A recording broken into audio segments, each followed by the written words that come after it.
right, everybody, it's your boy Genius. Finally got back out to the range after a hiatus of about 7 days. So thankful to be out here on this beautiful, beautiful sunny day, about 67 degrees, just absolutely stunningly beautiful. A day that the Lord has made. As always, I want to extend an invitation to everyone to make sure that you know the Creator, the Lord Jesus Christ, as your Lord and your Savior, and to know beyond the shadow of any doubt, if you were to pass on from this life today, that you would spend eternity with Him in heaven, in New Jerusalem. If you don't know what that means, as always, please reach out to me in the comment section. Just give me an opportunity to explain. Also, have an open mind. If you don't believe, pick up a KJV Bible, read the thing, and before doing so, ask God with the humblest of heart and with an open heart and with sincerity to show Himself through His Word, and I believe with all of my heart that He will. You can reach out to me at gsquaredtactical@gmail.com, and I would be more than happy to share the good news of the gospel of Jesus Christ. So I'm trying to do some different videos, if you will, something that doesn't cost me an arm and a leg in ammunition, trying to be more frugal with how I run the channel this year and the goals that we are trying to reach in order to continue this, what we are now considering to be a ministry as much as a gun review channel, okay? Also, if you get to a point in the video where you're done with it, I don't care if you're a subscriber, maybe you're not a subscriber. If you're not, I don't know why, hit the thumbs up. It's the only way that your favorite YouTubers can stay relevant. It's a way you can support without monetarily spending your money, okay? But also, if you're done with the video, just put it on mute, throw it down, let the video play, because view duration means a lot too. It's another way that you can support, let the ads play, etc. But either way, trying to save a little money, doing some different types of videos. And recently, I robbed Peter to pay Paul, if you will, with the different optics. And so, because I buy these guns and a lot of them are optic ready, people want to see them shot with the optic. Some people want to see them shot without.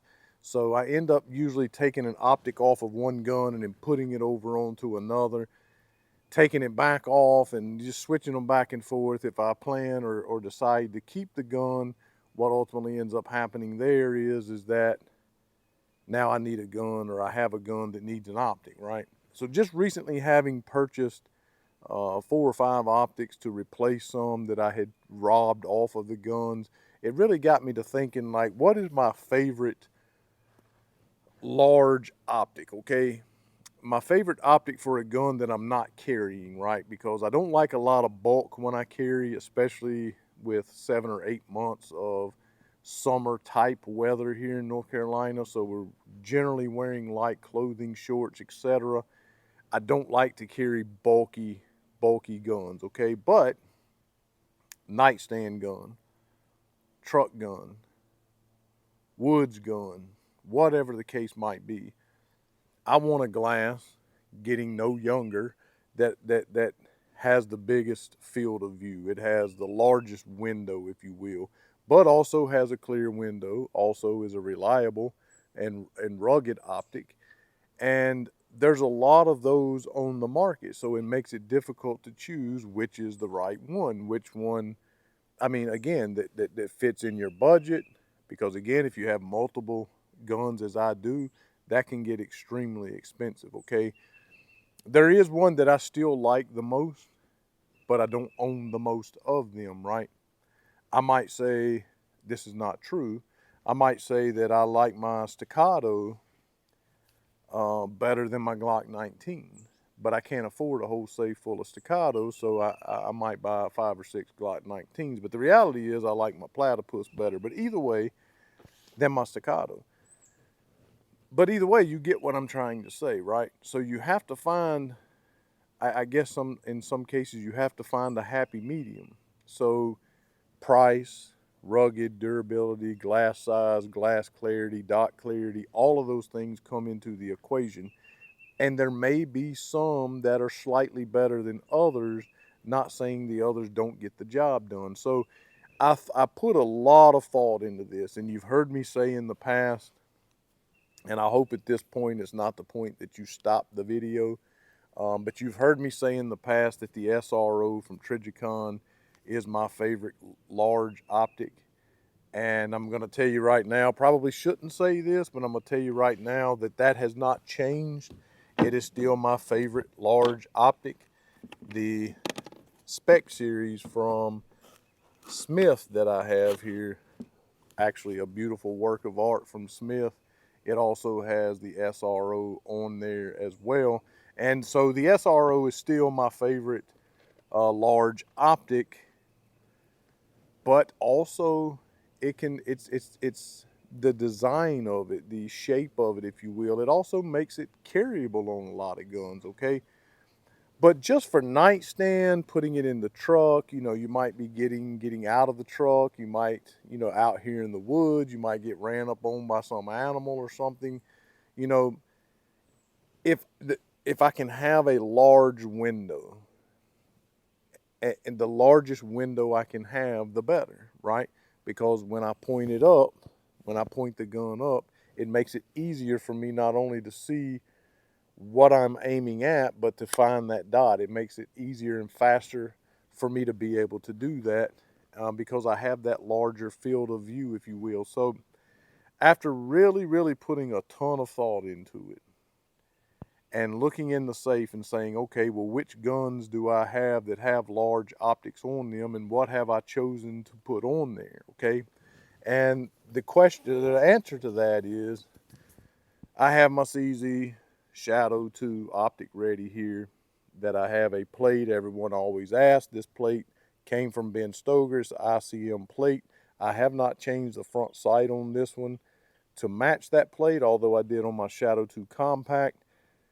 But I do have co-witnessing sights with this, but it is the Ronin. This is the Ronin version of the 507 Comp, okay? And I have another one, so I got to looking around. This is my fun gun, right? I rarely use this. Occasionally I'll set it on my nightstand, occasionally, and occasionally I'll put it in the truck. But mostly this is my at the range fun gun, okay? Now this is a true nightstand gun here. I have this gun on the nightstand quite a bit.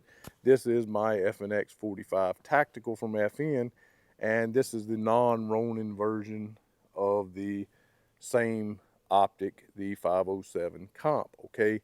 The 507 Comp has a huge window, okay? The glass is not as clean, is not as clear as is on the SRO. The SRO has an amazingly clear glass, okay? However, the dot, in a lot of cases, depending on the MOA and the illumination, the brightness setting, the dot on the Holosun, for me anyway, sometimes can be a little more crisp. It can be a little better, right? But the field of view, or the window, so if I'm just out here having fun at the range with this, well, it's more fun when you could shoot faster. If it's just a range toy, I can do that with this optic more so than I can with the SRO. Not by much, but I can.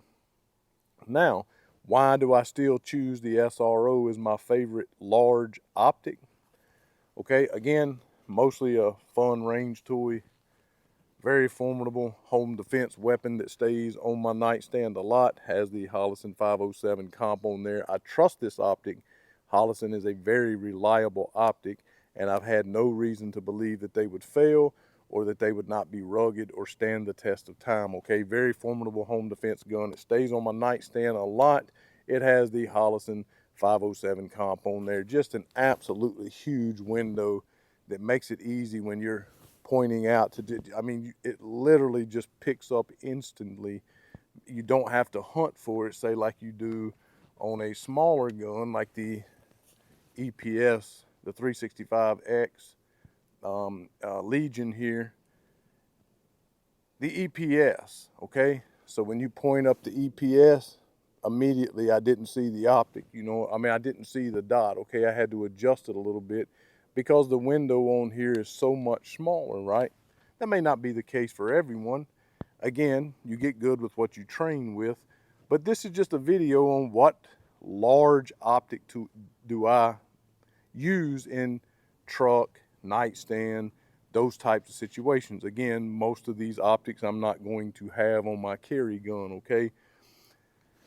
Then I got to thinking, like, well, I've been carrying the Koa, the 45 Koa from Glock a lot, and I went on and on about how much I loved this this Aimpoint optic, and I do love this Aimpoint optic. Now, the thing that is most impressive about this optic, okay, is not just the glass clarity. The glass is very, very clear. The ruggedness of this, it has a track record. You already know that if you're familiar with red dots and Aimpoint, right? It has a track record. The most impressive thing with this, it doesn't matter what light I'm in, literally pointing this thing directly at the sun, it's like the more I get it into the sun, the more crisp that dot is. I never lose that dot, okay? I take my Holosun here and I do the same thing. The glare that I get in this glass is insane. The dot may still be there. I may still be able to see it. I'm not sure because it just splatters everywhere. Okay, it's not as clean. And the same thing can be said about, I think anyway, the SRO is not nearly as bad. I still get a lot of glare, a lot of this like rectangular shape around my red dot, okay? It's just weird.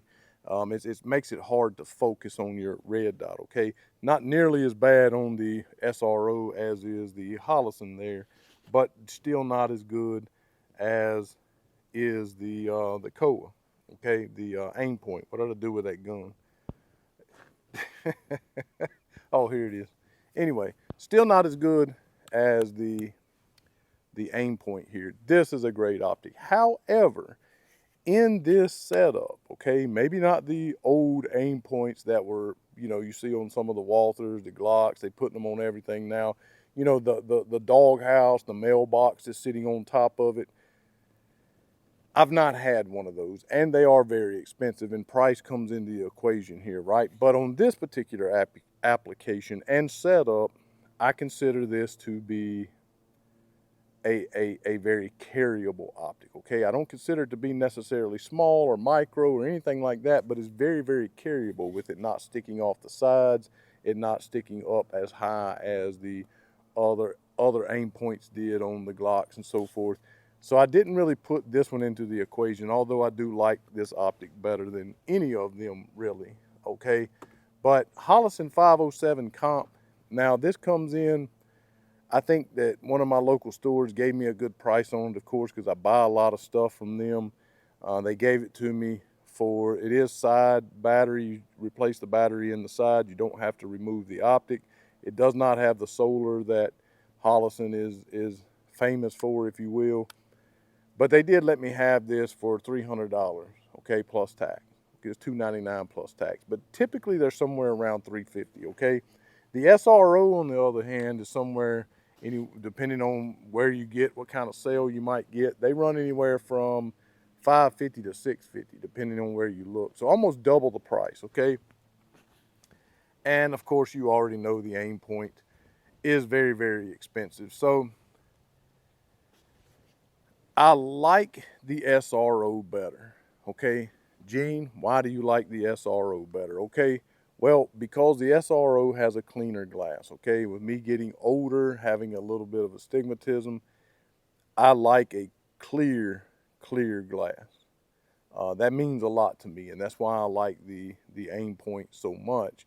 Just that clean, clear glass. I'll tell you another one that has a super, almost as if it's not there, you can stick your finger through it, would be the EOTech, the E-Flex or whatever. I think that's a very underappreciated optic, okay? And the ruggedness of this is just, I don't want to say second to none, but I believe it's more rugged. I believe it would outlast the Holosun, you know, round for round, how many ever years, dropping it, torture test, whatever. I do believe that it's tougher than is the Holosun. So the Trijicon SRO is still going to be my favorite optic. Again, you can find the dot in this one extremely quick as well. and you have that crisp, almost painted on like dot, and that large a field of view. Certainly not as large as the comp, but that is a very big optic. But on your nightstand truck gun, honestly, that doesn't matter. People get all twisted up about how big an optic is. Nightstand truck gun, it doesn't matter, only if it's on your side. But this one comes home too because it is a large, rugged, clean glass, crisp dot with a extremely large window. And I like the circle. It's weird, right? It's almost like the circle causes me to focus more, okay? I don't, maybe that's nothing. Maybe that's not really a thing, but I'm just saying for me, okay? But the other thing that I like about this, because of its design, its shape, the roundness of it instead of that blockiness or whatever, it is a large optic. It is nightstand truck type-ish, I guess, but it's also, you can put this on a carry gun and you could actually carry this and still get that large optic and concealability all in one. So I think the SRO is still going to have to bring it home, but I do own more of the 507 comps. I have 4 of these, I believe. And so taking into consideration price, window size, what you're using it for, I'm going to say for the average person, and even for me apparently, because I have more of the 507 comps, the 507 comp is going to be your, you know, you have your worst, best, better, whatever, however that goes. I'm going to say that all in all, the SRO is still going to be my favorite large optic, okay? But balling on a budget, but still wanting something very reliable, very accurate, large window, and works, okay? The 507 comp is a formidable competitor in that. And if you can afford the Aimpoint, or if you haven't looked into this Kowa, you don't know you need it until you have it, then you know you need it, okay? The Aimpoint's a nice optic. Go out and get yourself a 507 comp for your nightstand. And heck, if you want to carry it, if you're that guy, go ahead. Get it for your nightstand. Get it for your truck gun. Get it for fun at the range. The 507 comp, Ronin, or the original. Great optic. And the SRO is just very difficult to beat. Very nice optic. I appreciate you guys for watching. I know it's not a great video. I'm not a very theatrical person, but I'm trying to do some different things. I hope you appreciate that. Again, hit the subscribe button. Check us out on Patreon, $5 or $10 a month. Cancel anytime. gsquaredtactical.com. Pick up some merchandise. Also, you can support the channel monetarily through there. You can do super thanks. And as always, thanks so much for watching on this beautiful day that the Lord has made. As always, to God only be the glory.